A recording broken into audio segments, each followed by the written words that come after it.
শহীদ হয়ে গেলেন সবার আগে। ওটার দেহটাকে ক্ষত বিক্ষত করা হলো, বিকৃতভাবে তাকে দুনিয়া থেকে বিদায় করা হলো, নোংরাভাবে দুনিয়া থেকে বিদায় করা হলো।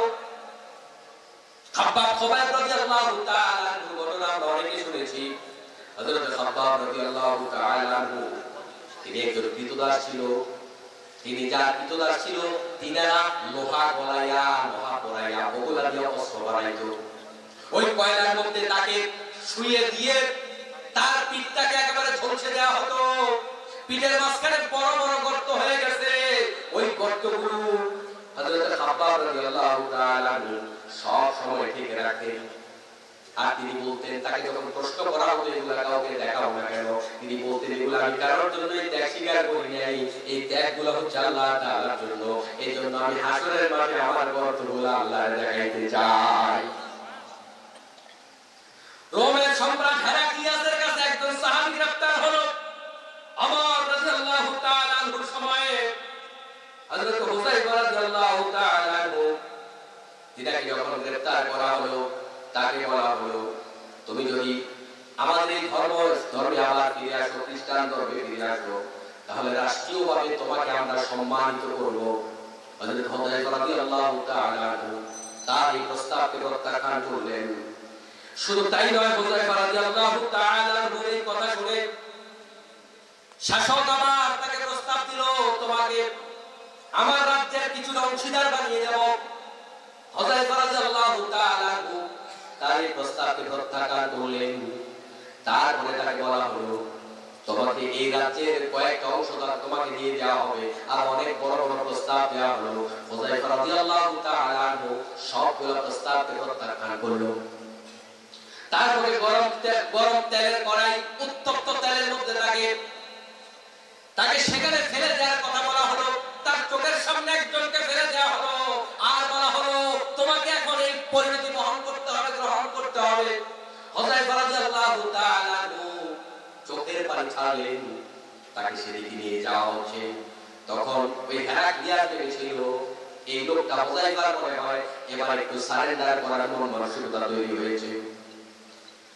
যারা তাকে গ্রেফতার করেছে তাদেরকে বলা হলো, সৈন্যদেরকে বলা হলো, একটু থামো, একটু পরে নাও, সে মনে হয় এবার সারেন্ডার করবে। হুযায়ফা রাদিয়াল্লাহু তাআলা আনহু বললেন, কোশ্চিন কেন নয়, বরং আমার আফসোস হচ্ছে যে কেবল একটা ডেক্সিতে আমাদের ফেলাতে হবে।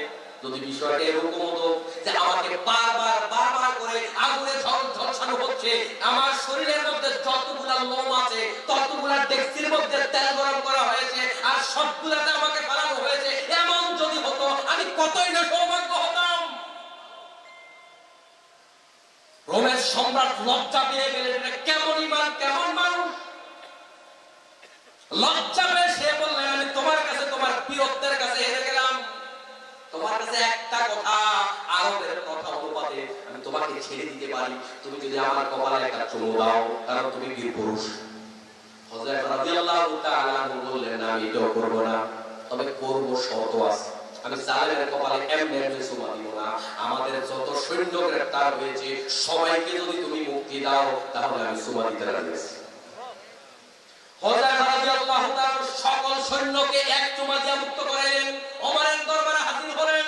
এরপরে পুরো ঘটনা বলার পরে ওমর রাদিয়াল্লাহু তাআলা বললেন, ও আমার ভাইরা, আমার সাহাবায়ে কেরাম, তোমরা সবাই মিলে আজকে হুযায়ফা রাদিয়াল্লাহু তাআলা কপালে চুমা দাও। আর সবার আগে আমি ওমর তার কপালে চুমা দিলাম। সুবহানাল্লাহ।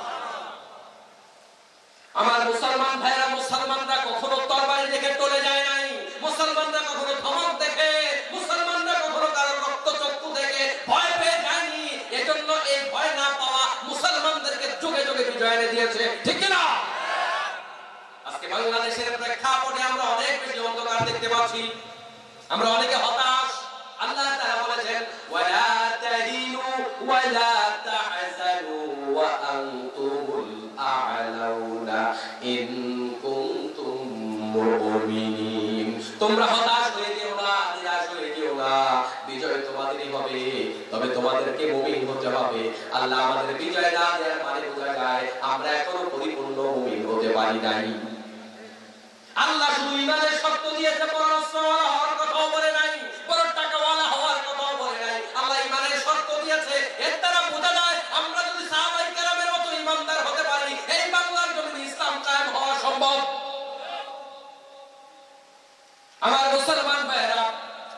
শুরু করেছিলাম সেই আয়াত দিয়ে, আহাসিবান নাসু আইয়ুতরাকু আইয়াকুলু আমান্না আম হাসিবতুম আন তাদখুলুল জান্নাতা, এই কথা দিয়ে আলোচনা শুরু করেছিলাম। তোমরা কি মনে করো জান্নাতে আপনিই চলে যাবে? আল্লাহ তোমাদেরকে পরীক্ষা করবে না। তার মানে আমাদের জন্য পরীক্ষা আসার সম্ভাবনা আছে না নাই? এজন্য হকের উপরে থাকবেন, সত্যের উপরে থাকবেন, অন্যায়ের প্রতিবাদ করবেন, ন্যায়ের পক্ষে থাকবেন, বেঁচে যতদিন থাকবেন সত্যের পক্ষে থাকবেন। এদেশের মানুষের একটা অভ্যাস আছে, সত্যের সংখ্যা যদি কম হয় কয় ভোট দিয়া বসাইয়া লাভ নাই। আছে এই এক যুক্তিতে দেশের মানুষ গাঁজাখোরদেরকে এমপি বানায় ফেলায়, কয় ভোট বসাইয়া লাভ নাই। ও মুসলমান ভাইরা মনে রাখবেন, সত্য একটা হলো সত্য। যুগে যুগে নবীদের সংখ্যা কম ছিল, নবীদের সাহাবীদের সংখ্যা কম ছিল, এমনও নবী ছিল তার উম্মত একজনও ছিল না, তাই বলে নবী কি বাতিল হয়ে গেছে? নবী কি ফেল হয়ে গেছে? এমনও নবী আছে যে নবীর পিছনে 10 জন মাত্র উম্মত আছে, 5 জন উম্মত, 20 জন উম্মত। আপনার কাছে মনে হতে পারে ওই নবী ফেল করছে, উম্মত একজন নাই, তারপরে ওই নবী ফেল নয়। এজন্য হকের পক্ষে সত্যের পক্ষে থাকার ব্যাপারে মনে করবেন আপনার পক্ষে লোক কম লোক বেশি, এটা মনে করবেন না। বরং লোক বেশি থাক কম থাক, বিজয়ের সম্ভাবনা কম থাক বেশি থাক, আমাকে সবসময় সত্যের পক্ষে, ভালোর পক্ষে, ভালো মানুষের পক্ষে থাকতে হবে। তাহলে কিছুটা কষ্ট হবে, কিন্তু কষ্ট পেলেও আখিরাতে জান্নাত পাওয়া যাবে। আমরা জান্নাত যেতে চাই ইনশাআল্লাহ। তাহলে কষ্ট পেয়ে জান্নাতে যেতে হবে নাকি আরামে আরামে? আল্লাহ তাআলা আমাদের সবাইকে এই কঠিন পরিস্থিতিতে, সামনে যদি আরো কঠিন পরিস্থিতি হয়, এদেশের জন্য যদি জীবন দেওয়া লাগে, এদেশের বিরুদ্ধে গভীর ষড়যন্ত্র চলছে, বিশেষ করে ইসকন এদেশের বিরুদ্ধে গভীর ষড়যন্ত্রে মেতেছে, ঠিক না?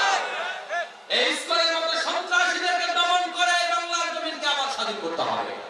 এজন্য তরুণরা যেভাবে জীবন দিয়েছে, আমরা দেশের প্রশ্নে, দেশের ইসলামের প্রশ্নে, আওয়ামী লীগ বিএনপি জাতীয় পার্টি বুঝি না, আমরা দেশের জন্য আবার যদি দাঁড়াতে পারি তাহলে দেশ টিকবে। আর যদি দাঁড়াতে না পারি তাহলে মনে রাখবেন এই দেশ ফিলিস্তিন হতে পারে। এজন্য ইমানদারের পরিচয় দিতে হবে, মুনাফিকের পরিচয় দিলে চলবে না। জীবন একটা, মরণ কয়টা? একটাই। দরবার বলবেন কেন? আপনি যদি আল্লাহর পথে মরার সিদ্ধান্ত নেন, যেদিন আপনি মরার কথা আল্লাহ সেদিনই আপনাকে নিবে, যেদিন মরার সময় হবে না সেদিন আল্লাহ আপনাকে নিবে না। অতএব ভয় পেয়ে কোনো লাভ আছে? এতক্ষণ পর্যন্ত যে কথাগুলো বললাম, আল্লাহ তাআলা আমাদের সবাইকে আমল করার তৌফিক দান করুন, আমিন। আল্লাহ তাআলা আমাদের সবাইকে ঈমানের শক্তি বাড়িয়ে দিন, আমিন। হাদা ইলমি ওয়া ইলমুল্লাহি আলাইহি তাওয়াক্কালতু ওয়া ইলাইহি উনীব। আসসালামু আলাইকুম ওয়া রাহমাতুল্লাহি।